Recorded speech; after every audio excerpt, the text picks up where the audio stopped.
Sources of knowledge में revealed, intuition, authority, rational और empirical knowledge आ जाती है। रिवील्ड नॉलेज वो नॉलेज है जो कि सुपर नेचुरल बीइंग की तरफ से हमें मिलती है और इसका रिलेशन डायरेक्टली रिलीजन से है कि रिलीजन में जो जिस रिलीजन को फॉलो करते हैं उसी के सुपर नेचुरल जो सुपर नेचुरल बीइंग के जो सेइंग्स हैं, जो बुक्स हैं, उन पे ईमान लेकर आते हैं और उन्हीं को एक्सेप्ट करते हैं।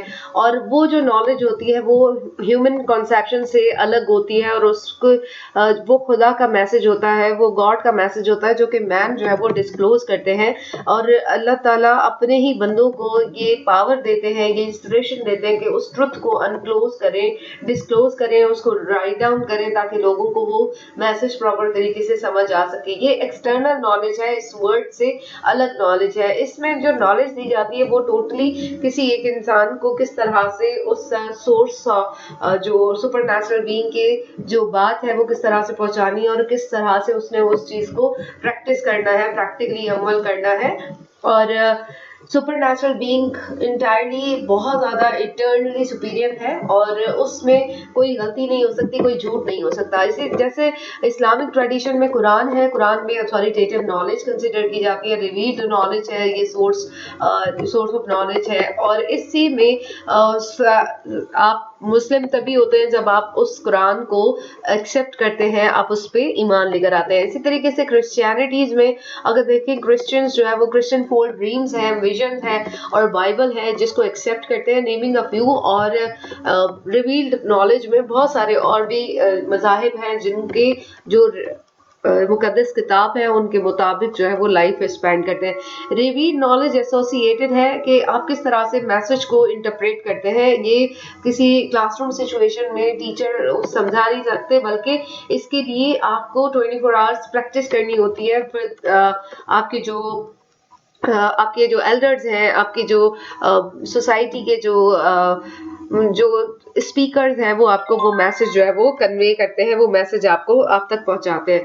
मेटाफिजिकल एस्पेक्ट और फिजिकल एस्पेक्ट रखते हैं रिवील्ड नॉलेज। मेटाफिजिकल एस्पेक्ट इस तरह से रखते हैं कि इसमें ये बताया जाता है कि यूनिटी क्या है, डिवाइन यूनिटी है क्या, नेचर क्या है, जो हमारे सुपर नेचुरल बीइंग है, जो खुदा है, उसके बारे में बताया जाता है कि वो एक है, उसकी यूनिटी है। और फिर फिजिकल जो एस्पेक्ट बताया जाता है उसमें ये कहा जाता है कि उसके मैसेज को हमें किस तरह से अपने कोड ऑफ बिहेवियर में उसको चेंज करना है, हमारे बिहेवियर्स किस तरह के होने चाहिए। रिवील्ड नॉलेज हमें सुपर नेचुरल एंटाइटी से मिलती है। इस्लामिक बिलीफ जो के मुताबिक अल्लाह ने इंसानों को खल्क किया है और इंसान को अशरफुल मखलूकात किया है, तो उसकी वजह से उनमें नॉलेज और हियरिंग, साइट, विजडम जो है वो ज्यादा दिया है। और इसी चीज को मैसेज ये दिया जाता है कि and Allah has brought you out from the वॉर्म्स ऑफ योर मदर्स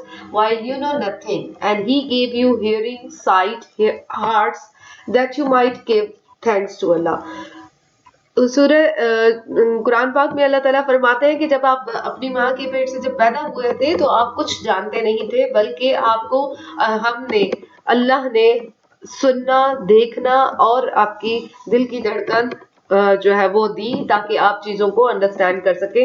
इसलिए तुम हमेशा अपने रब परवरदिगार का शुक्र अदा किया करो। उसके बाद आ जाते हैं इंट्यूशन में कि वो नॉलेज है जो कि हम फीलिंग्स से एक्वायर करते हैं। रिवील्ड नॉलेज तो हमें बुक्स से मिलती है, रिवील्ड नॉलेज होती है जो कि ऑथेंटिक होती है, जो कि हमें सुपर नेचुरल बीइंग से मिलती है। लेकिन इंट्यूशन नॉलेज वो है जो कि हम अपनी फीलिंग्स से, हम अपने कस्टम से जो है वो बना लेते हैं। इसकी इंटरप्रिटेशन जो है वो नॉन रैंडम इवेंट्स पे आ जाती है।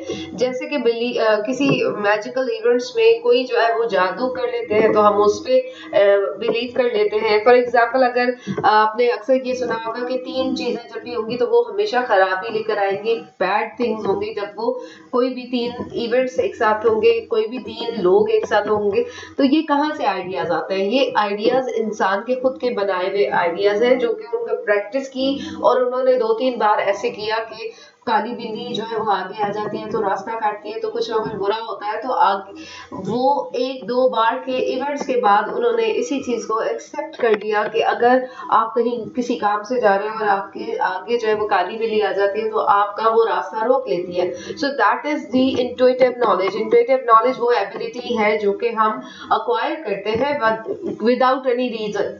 हमें उसका कोई रीजन नहीं पता, लेकिन वो सदियों से वो जो प्रैक्टिसेस हो रही हैं तो उसकी वजह से हमें भी वही नॉलेज हम उसको ले रहे हैं। ये बहुत पर्सनल वे ऑफ नोइंग है कि कौन किसको किस तरह से बिहेव करता है। एक ही घर में 2 भाई बहन रहते हैं, बहन जो है वो बहुत ज्यादा इंट्यूटिव है और भाई जो है वो बहुत रैशनल है। वो कहते हैं कि कोई चीजें इस तरह की नहीं होती, लेकिन जो आपकी सिस्टर है वो कंटिन्यूसली बेसिस पे आपको यही बता रही होती है कि ये करोगे तो ऐसे हो जाएगा, ये नहीं करना चाहिए, ये नहीं करना चाहिए। So I don't know where those knowledge come to that persons, और it is immediate cognition और sharp insight कि जिस तरह से ऐसे होता है वो एकदम से उसको आइडेंटिफाई कर लेते हैं और उसके बाद वो उस चीज पे के वो बहुत उनका स्ट्रॉन्ग फेथ होता है, बिलीफ होता है, जो इस तरह की इंट्यूटिव नॉलेज रखते हैं या इंट्यूटिव फीलिंग्स रखते हैं।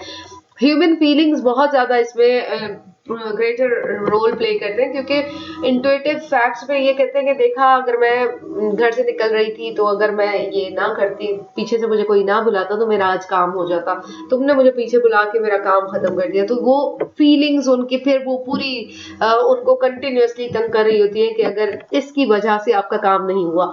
इनफैक्ट वो रीजन कुछ और हो सकते हैं। इंट्यूटिव नॉलेज डायरेक्ट और इमीडिएट रिकॉग्निशन होती है कि आप किसी चीज को एग्री कर रहे हैं, आप किसी चीज से डिसएग्री कर रहे हैं, तो वो डायरेक्टली आप उस पे इम्प्लीमेंट कर देते हैं। परफेक्ट सर्टेनिटी है कि इसमें आप जिस तरह से अवेलेबल होते हैं आप उस तरह से उसको प्रैक्टिस करते हैं। इंट्यूशन जो मोड ऑफ नॉलेज है वो बेस करती है आपकी इमीडिएट एप्रीहेंशन पे कि आप किस तरह से उसको एक्सेप्ट करते हैं। बर्नार्ड रसल इस चीज को इस तरह से कहते हैं 1912 में कि जो ट्रुथ है वो डिपेंड करता है आपकी इंट्यूटिव नॉलेज में, कि जो आप जिस तरह से, कुछ लोग किस्मत में बहुत ज्यादा बिलीव करते हैं, वो कहते हैं कि जो किस्मत में है, किस्मत में तो किस्मत, समटाइम्स वो कहते हैं कि नहीं मेरा है ही, वो without making any effort they blame on the कि मेरी लक नहीं है। अकॉर्डिंग टू इस view this simply means that intuition is a way of knowing something that one can not really explain because it transcends ordinary sense, experience और reason. Intuition वो चीज होती है जो कि आप किसी को एक्सप्लेन नहीं कर सकते। कुछ आपकी पजल्स है, प्रॉब्लम्स है, कुछ ऐसे प्रॉब्लम्स हैं जो आपको कंटिन्यूअसली पूरे दिन, पूरा कुछ घंटों के लिए परेशान कर रहे होते हैं। विदाउट इसी सोल्यूशन के आप जब उनको कंटिन्यूअस बेसिस पे जब सोच रहे होते हैं, वो बेसिकली आपकी इंट्यूशन आ जाती है अकॉर्डिंग टू इज़्यू। Intuitive knowledge can not be verified by the senses और इंटेलेक्ट, कि आप उसके ये नहीं कह सकते कि मेरी ज्यादा है तो मैं उस पे आपको प्रूव कर दूं कि ये इंटेलेक्ट जो इंट्यूटिव नॉलेज है वो सही है। ये डिपेंड करती है इंसान की अपनी खुद की जो उसकी फीलिंग्स है, खुद की जो बिलीफ है उस पे, कि जो ट्रू नॉलेज है वो इंटेलेक्ट से आती है, वो इंट्यूटिव नॉलेज से नहीं आती। और समटाइम्स इंट्यूटिव नॉलेज बहुत पॉजिटिव रोल भी प्ले करते हैं कि अगर आपने ये सोच लिया, आपने ये कह दिया कि अगर मैं इतने इतने आवर्स पढ़ के, इतने इतने आवर्स जो है वो हार्ड वर्क करके ये चीज अचीव कर सकती हूँ, तो आप उस चीज को पॉजिटिवली लेके जा सकते हैं कि फॉर द फ्यूचर आप उसको प्रैक्टिस करते रहेंगे। Then it comes authoritarian knowledge or authority that relies on information that has been obtained from books, research papers, experts, supreme powers। जिस तरह से बुक्स है, आपकी जो टेक्स्ट बुक्स है वो भी आपकी रिसर्च बेस्ड होती है। करिकुलम डेवलपर्स जो है वो काफी रिसर्च कंडक्ट करते हैं, सिचुएशन एनालिसिस करते हैं, उस सिचुएशन को एनालाइज करने के बाद उससे रिलेटेड डाटा कलेक्ट किया जाता है, तो बाद में एक बुक बनती है। तो वो बुक्स जो है वो ऑथेंटिक है। फिर रिसर्च पेपर्स है, रिसर्च पेपर्स में आप जब कोई प्रॉब्लम लेते हैं तो उस प्रॉब्लम से रिलेटेड आपको फील होता है कि पाकिस्तान की लिटरेसी रेटिंग बहुत ज्यादा लो है, तो उसके लिए आप रिसर्च कंडक्ट करते हैं। रिसर्च कंडक्ट करने के लिए आप लोगों से कुछ क्वेश्चंस पूछते हैं, लोगों के रेस्पॉन्सेज आते हैं, उस पर आप कोई ना कोई आप टेस्ट लगाते हैं कि कौन किससे बेहतर है, क्या प्राइवेट ज्यादा अच्छे हैं, पब्लिक ज्यादा अच्छे हैं। इस तरह के आप कंपैरिजन करके कहाँ पे फॉल्ट्स हैं और उसके बाद फाइंडिंग्स देते हैं। तो रिसर्च पेपर्स बहुत अथॉरिटेरियन नॉलेज में आ जाते हैं, बहुत अथॉरिटेटिव नॉलेज है। और एक्सपर्ट्स जो है आप किसी भी फील्ड के, एजुकेशन के एक्सपर्ट्स, इकोनॉमिक्स के एक्सपर्ट, आपके फिजिक्स के एक्सपर्ट, बायोलॉजी के एक्सपर्ट्स, आपके गवर्नेंस के एक्सपर्ट्स, आपके डिफरेंट तरह के जो मेडिकल एक्सपर्ट्स हैं, वो सारे जो लोग हैं वो भी अथॉरिटेरियन नॉलेज रखते हैं। उनके पास वो सारी बुक्स पढ़ कर आए हैं, वो रिसर्च करके आए हैं, तो उनके पास जो नॉलेज है that is also an authority, और वो अथॉरिटेरियन नॉलेज में आ जाती है। सुप्रीम पावर्स है और अथॉरिटेटिव नॉलेज आती है आपके एक्सपर्ट से, आपकी बुक से। अथॉरिटेटिव नॉलेज अजम्पशन जो है वो स्टैंड करती है कि आप कौन से सोर्स ऑफ इंफॉर्मेशन पे लिमिट करें अपने आप को।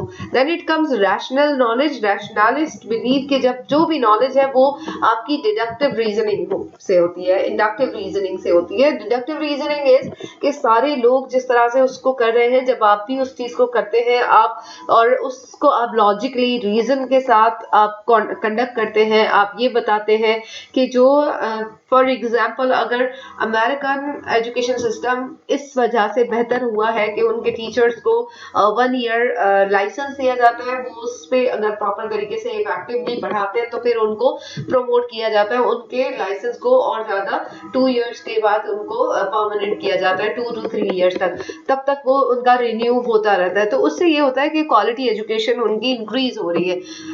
इसी चीज को अगर हम यहाँ लेकर आए तो शायद हम ये कहें कि जर्नली वर्ल्ड ओवर ये प्रैक्टिसेस हो रही है, वहां पे सक्सेस रेट बहुत ज्यादा है, तो हमारी भी लिटरेसी रेट जो है वो इंक्रीज हो सकता है। तो नॉलेज जो है वो आपकी जो रैशनल नॉलेज होती है वो आपकी डिडक्टिव रीजनिंग पे होती है कि आप डिड्यूस करते हैं, जनरल टू स्पेसिफिक जाते हैं, तो आप उसको रैशनल नॉलेज कहते हैं। जो रीजंस है, ऑब्जर्वेशंस है, जिसकी बेस पे जो आप नॉलेज एक्वायर करते हैं, that is the rational knowledge, or one who views the world through the lens of revealed knowledge has a belief then attempt to force all of the evidence to support the conclusion।